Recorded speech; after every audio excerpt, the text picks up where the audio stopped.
நான் சொன்னது போன்று தமிழ்நாட்டிலே ஆட்சி மாற்றம் வர வேண்டும். குறிப்பாக தாய்மார்களுக்கு ஒரு அன்பான ஒரு வேண்டுகோள் என்னன்னா, வருகின்ற சட்டமன்ற தேர்தலில் யார் வர வேண்டும் என்பதை விட யார் வரக்கூடாது என்று நீங்கள் முடிவு செய்யணும். புரியுதமா? வருகின்ற எம்எல்ஏ தேர்தலில் யாரு வரணும் அதை விட யாரு வரக்கூடாது. யார் வரக்கூடாது? திமுக வரக்கூடாது. ஏன் வரக்கூடாது? ஏன்னா நம்ம பெண் பிள்ளைகளுக்கு பாதுகாப்பு இல்லை. உங்கள் பிள்ளைகள், உங்கள் பேர பிள்ளைகள், நானும் 3 பெண்களை பெற்றேன். நீங்க ஒவ்வொரு முறையும் உங்க பெண் குழந்தைகளை வீட்டுக்கு ஸ்கூலுக்கு அனுப்பிச்சுட்டா ஐயோ பத்திரமா வருமா, எப்ப வரும்னு காத்து தானே இருக்கிறீங்க. ஒரு பாதுகாப்பு இல்ல. காலேஜுக்கு போயிட்டு பெண்ணு போயிட்டு திரும்பி வர்றது ஐயோ பத்திரமா வருமா, ஏதாவது பிரச்சனை வருமா. ஏன் தெரியுமா? போற வழி டாஸ்மாக் கடை, போற வழி கஞ்சா விற்கிறான், போற வழி மாத்திரை விற்கிறான், போதை மாத்திரை விற்கிறான். அவன் என்ன சாப்பிடுறான், என்ன நடக்கிறான், என்ன பண்றான்னு தெரியாது. பொண்ணு கையை பிடிச்சிருக்கிறான், சீன்றான், கிண்டல் பண்றான், அதை பண்றான், அப்புறம் அப்படியே தூக்கிட்டு போறான். பலாத்காரம் இதுதான் அன்றாடம் நடந்து கொண்டிருக்கிறது. அதுல என்னன்னா, சில பேர் தான் வெளியில சொல்லுவாங்க, காவல்துறையில சில பேர் புகார் கொடுப்பாங்க. நிறைய பேர் எதுக்கு நம்ம பேர் வெளியில வந்துடும் அப்படின்னு அமைதியா நிறைய பெண்கள் அப்படியே அமைதியா இருந்துடுறாங்க. இது தினம் நடக்குது தமிழ்நாட்டுல. அதுக்காக தான் நான் சொல்றேம்மா, தமிழ்நாட்டுல பெண்களே நீங்க எல்லாம் முடிவு பண்ணுங்க. இந்த கொடுங்கோல் ஆட்சி, திமுக சாராய ஆட்சி, கஞ்சா ஆட்சி, போதை ஆட்சியை, ஊழல் ஆட்சி வீட்டுக்கு அனுப்பணும். நீங்க கொடுக்கிற அவங்க என்ன நினைச்சிட்டு இருக்காங்க, திமுகவில் நாங்க தானே உங்களுக்கு 1000 ரூபாய் தரோம். விவசாயிகளுக்கு ஆட்சி வருவதற்கு முன்பு 11 வாக்குறுதிகளை கொடுத்த திமுக இன்னைக்கு ஒரே ஒரு வாக்குறுதி கூட நிறைவேற்றல விவசாயிகளுக்கு. அப்படி தமிழ்நாட்டில் ஒட்டுமொத்த விவசாயிகளும் திமுகவுக்கு எதிராக தான் வாக்களிப்பார்கள். திமுகவுக்கு ஒரே ஒரு விவசாயிகள் வாக்களிக்க மாட்டார்கள். எப்படி எல்லா துறை வணிகர்கள், சிறு வணிகர்கள், ஏமா முந்தா நாள் கவர்மெண்ட்ல இருந்து ஒரு ஆர்டர் போட்டாங்க. என்ன ஆர்டர் தெரியுமா? உங்க கிராமத்துல இந்த ஆயா வந்து இட்லி கடை வைக்கணும்ல, அந்த இட்லி கடை வைக்கணும்னா கவர்மெண்ட்ல இருந்து லைசன்ஸ் வாங்கணுமா. அனுபவிங்க எதுக்கு? இட்லி கடை வைக்கிறது. இந்த கல் வண்டியில பழம் வைப்பாங்கல்ல, அது செய்யணும்னா கவர்மெண்ட்ல லைசன்ஸ் வாங்கணுமா. உங்களுக்கு லைசன்ஸ் என்னன்னு தெரியுமா? எங்கேயாவது வாங்க முடியுமா? அது இவன் கிட்ட போய் காசு இல்லாம வாங்க முடியுமா? காசு கொடுத்தாலே கொடுக்க மாட்டானுங்க. இவங்க கிட்ட போய் ஒன்னும் ஏதோ பொழப்பு. பாவம் அந்த ஆயா, அந்த பாட்டி கிராமத்துல பொழப்பு இல்ல, யாருமே வீட்டுல இல்ல, வாழ்வாதாரம். அது ஏதோ சரி தெரிஞ்சது இட்லி, அது இட்லி சுட்டு எங்கேயோ வித்துனா அதுக்கு லைசன்ஸ் வாங்கணும். எங்கேயா போவீங்க? என்னையா ஆட்சி நடக்குதுங்க? ஏதாவது டீ கடை வச்சா அதுக்கு லைசன்ஸ் வாங்கணும். ஏதாவது ஒரு பொழப்புக்கு உங்க தெரிஞ்ச பொழப்பு நீங்க செய்யணும்னா அதுக்கு இவங்க கிட்ட போய் லைசன்ஸ் வாங்கணுமா, உரிமம் வாங்கணுமா. இதெல்லாம் நான் சொல்லி போராடி அறிக்கைலாம் விட்டு கடுமையா போராட்டம் செஞ்சதுனால இப்ப நேத்து வந்து அந்த ஆர்டர் அப்படியே கொஞ்சம் லைட்டா நிறுத்தி வச்சிருக்கிறாங்க. ஆனால் அது போதுமானது, அது போதும். ஏன்னா எல்லா துறைகளும், எல்லா உழைக்கும் வர்க்கமும் இன்னைக்கு திமுக எதிராக இருக்கிறாங்க. எல்லா உழைக்கும் வர்க்கமும் இன்னைக்கு மாணவர்கள் கடும் கோபத்தில் இருக்கின்றார்கள். மாணவர்கள் கடும் கோபத்தில் இருக்கிறாங்க. எங்க பார்த்தாலும் சாதாரணமா கல்வி கட்டணம் கட்ட முடியல. பள்ளிக்கூடம் போனாலும் சரி லட்சக்கணக்கு, கல்லூரி போனாலும் அதுக்கு லட்சக்கணக்கு. அதே போன்ற இளைஞர்கள் அவ்வளோ படிச்ச இளைஞர்கள் இன்னைக்கு வேலை இல்லாம சுத்திட்டு இருக்கிறான். வேலை இல்லாத காரணம் தான் அவன் குடிக்கிறான், போதையில ஈடுபடுறான். வேலை இருந்ததுன்னா நேரம் அவன் போய் வேலையை பார்த்துட்டு போறான். இதே திமுக ஆட்சி வருவதற்கு முன்பு என்ன சொன்னாங்க? நாங்கள் ஆட்சிக்கு வந்தவுடன் 5.5 லட்சம் அரசு வேலைகளை புதிதாக உருவாக்குவோம். 5.5 லட்சம் அரசு வேலைகளை புதிதாக நாங்கள் உருவாக்குவோம் என்று பொய்யை சொல்லி ஆட்சிக்கு வந்த திமுக எத்தனை அரசு வேலையை உருவாக்குறாங்க தெரியுமா? பூஜ்ஜியம். ஒரே ஒரு அரசு வேலை உருவாக்கல. இருக்கிற அரசு வேலை 3 லட்சம் காலி இடம் இருக்கு. அந்த 3 லட்சத்துல எத்தனை நிரப்புனாங்க? 44,000.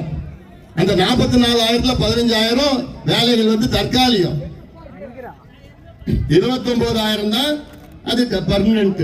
இப்படி ஒவ்வொரு வர்க்கமும் ஏமாத்திட்டு இருக்கிறார். அடுத்தது யாரு? சினிமா துறை. சினிமா துறையில இன்னைக்கு தமிழ்நாட்டில் ஒரே ஒரு ஓட்டு கூட திமுக போட மாட்டாங்க.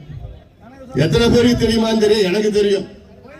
சினிமா துறையில தமிழ்நாட்டில் இதுவரைக்கும் 5 முதலமைச்சர்கள் கொடுத்த சினிமா துறை. ஆனா இன்னைக்கு ஒட்டுமொத்த சினிமா துறையும் இன்னைக்கு கோபத்தில் இருக்கின்றார்கள். சினிமா துறை என்பது லட்சக்கணக்கான குடும்பங்கள் உழைக்கின்ற ஒரு சினிமா துறை. அது பாம்பே பாலிவுட்டுக்கு அடுத்தது தமிழ்நாட்டு சினிமா. ஏன் தெரியுமா? அந்த ஒரே ஒரு திமுக கம்பெனி மட்டும்தான் இன்னைக்கு சினிமா துறையை கட்டுப்படுத்தி கொண்டு. ஒரே ஒரு குடும்பம், இந்த திமுக குடும்பம். அந்த திமுக குடும்பம், அந்த திமுக கம்பெனி நினைச்சாதான் சினிமா, அந்த சினிமாவை ரிலீஸ் பண்ண முடியும். ஒரு வருஷத்துக்கு 300 சினிமா எடுக்கிறாங்க. ஒரு வருஷத்துல 52 வாரம் தான் இருக்கு. 300 சினிமா 52 வாரம். அந்த 52 வாரத்துல 40 வாரம் இந்த திமுக கம்பெனி இருக்குல்ல, முதலமைச்சர் சொந்தக்கார கம்பெனி இருக்குல்ல, இந்த திமுக கம்பெனி தான் 40 வாரத்திற்கு ரிலீஸ் பண்ணுமா அவங்க சினிமாவை. மீதி இருக்கிறது 12 வாரம். 12 வாரத்துல மீதி எத்தனை படையா ரிலீஸ் பண்ண முடியும்? ஏன்னா இவங்க தியேட்டர் விடுறது இல்லை. இவங்களுக்கு வேண்டிய இவங்க மூலமா வந்தாதான் தியேட்டர் கொடுப்பாங்க, இல்லைன்னா தியேட்டர் கொடுக்க மாட்டாங்க. இதனால எவ்வளவு ஆயிரக்கணக்கான கோடி ரூபாய் நட்டத்தில் இருக்கு. கோபத்தில் சினிமா துறை அத்துணை பேரும் கொந்தளிப்பா இருக்கிறாங்க. ஒவ்வொரு துறையும் அரசு ஊழியர்கள் தான் இப்போ மிக கோபத்தில் இருக்கின்றார்கள். ஆனா கடந்த சட்டமன்ற தேர்தலில் அரசு ஊழியர்களும் ஆசிரியர்களும் சேர்ந்துதான் திமுகவை ஆட்சிக்கு கொண்டு வந்தார். தெரியல, அதெல்லாம் ஜாக்டோ ஜியோ அப்படிலாம் சொல்லி கிள்ளி அந்த அமைப்பு இந்த அமைப்புன்னு சொல்லி எல்லாமே நீங்க திமுக ஓட்டு போடுங்க, நம்ம ஸ்டாலின் வருவாரு, விடியில தருவாரு. தந்தாரா?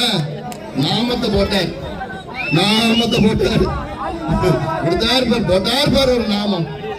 இன்னைக்கு அதிக கோபத்தில் இருப்பவர்கள் யாரு? அரசு ஊழியர்களும் ஆசிரியர்களும் தான் அதிக கோபத்தில் இருக்கின்றார்கள். ஏன் தெரியுமா? அவங்க சொன்ன கோரிக்கை ஒன்னே ஒண்ணு, நாங்கள் ஆட்சிக்கு வந்து பழைய ஓய்வூதியத்தை நாங்கள் உடனடியாக கொடுப்போம் என்று சொன்னார். 4.5 ஆண்டுகள் ஆகிறது. இந்த 4.5 ஆண்டுகள் ஆகி ஒரே ஒரு செயல்களும் இப்போ ஒரு குழுவை போட்டு வச்சுக்கிறாங்க. எதுக்கு குழு போடுறாங்க தெரியுமா? ஏமாற்றுவதற்காக குழு, ஏமாற்றுவதற்காக குழு. நிச்சயமாக அவர்கள் ஏமாந்த நிலையில இல்லை. அதனால தமிழ்நாட்டிலே ஒவ்வொரு துறையும், ஒவ்வொரு உழைக்கின்ற வர்க்கம், ஒவ்வொரு தலைமுறையும் இன்னைக்கு கோபத்தில் இருக்கின்றது, கொந்தளிப்பாக இருக்கிறது. இந்த மாவட்டம் திருவள்ளூர் மாவட்டம் ஏரி மாவட்டம். இந்த மாவட்டம் ஏரி மாவட்டம். ஆனா எல்லா ஏரிகளும் நாசப்படுத்திட்டாங்க. எல்லா ஏரிகளும் தூர்ந்து ஆக்கிரமிப்பு. அந்த ஏரியில நாசப்படுத்தி ஏரியில தான் கலெக்டர் ஆபீஸ் கட்டுறாங்க, ஏரியில தான் எஸ்பி ஆபீஸ் கட்டுவாங்க. எல்லாமே கொசஸ்தலையாறு, ஆரணியாறு கொசஸ்தலையாறு. அதுக்கு ஆந்திராவில் தடுப்பணை கட்டுறதுக்கு அதுக்கு நம்ம தான் போய் போராடணும். நம்ம உரிமைகளை நம்ம தான் மீட்டெடுத்தோம். நம்ம போலனா எல்லாரும் அவங்க கட்டி கொடுத்தோம். அந்த வர தண்ணியை கூட இவங்களால சேமிக்க முடியல. தமிழ்நாட்டில் தடுப்பணை கட்டுன்னு சொன்னா அது கட்டாங்க. ஒரு தடுப்பணை கட்டினாங்க, 16 நாள்ல அது இடிஞ்சு கொடுக்கு. 16 நாள்ல. இப்படி எல்லாம் ஊழல் ஆட்சி, திமுக ஆட்சி வீட்டுக்கு அனுப்புகின்ற நேரம் காலம் வந்துவிட்டது. தயாராகுங்கள். இன்னும் தேர்தல் 6 மாதத்திலே தேர்தல். இங்கே நான் வாக்குகளுக்கு சேகரிக்க வரவில்லை, நான் ஓட்டு கேட்க வரலாமா? நான் இங்க வந்த காரணமே உங்கள் பிள்ளைகள், உங்கள் பேர பிள்ளைகளுடைய எதிர்காலத்தை காப்பாற்ற வேண்டும், பாதுகாக்க வேண்டும். அதற்காகத்தான் இங்கே நான் வருகை தந்திருக்கின்றேன். நான் வந்த நோக்கம் இளைஞர்களை நல்வழிப்படுத்த வேண்டும், இளைஞர்களை பாதுகாக்க வேண்டும். இளைஞர்கள் நம் தமிழ்நாட்டின் இந்தியாவுடைய பொக்கிஷம். அவர்களை நாம் காப்பாற்ற வேண்டும். இளைஞர்களை நல்வழிப்படுத்தி அவர்களுக்கு நல்ல வேலைகளை உருவாக்க வேண்டும். விவசாயத்தை காப்பாற்ற வேண்டும். விவசாயிகளை பாதுகாக்க வேண்டும். நமக்கு உணவளிக்கின்ற சோறு போடுகின்ற கடவுள் விவசாயிகள். அவர் உரிமைகளை மீட்டெடுக்க வேண்டும். அதற்காகத்தான் இங்கே நான் வருகை தந்திருக்கின்றேன். அதற்கு நீங்கள் எல்லோரும் ஆதரவளியுங்கள். நாம் எல்லோரும் ஓரணியில் வந்து நம்ம இந்த கொடுங்கோல் திமுக, இந்த கஞ்சா விற்கிற திமுக, சாரா விற்கிற திமுக, ஊழல் செய்கின்ற திமுக, பெண்களை மானபக்கம் செய்கின்ற இந்த திமுகவை அம்மா வீட்டுக்கு அனுப்புவோம் என்று நாம் எல்லோரும் சபதம் எடுக்க வேண்டும்.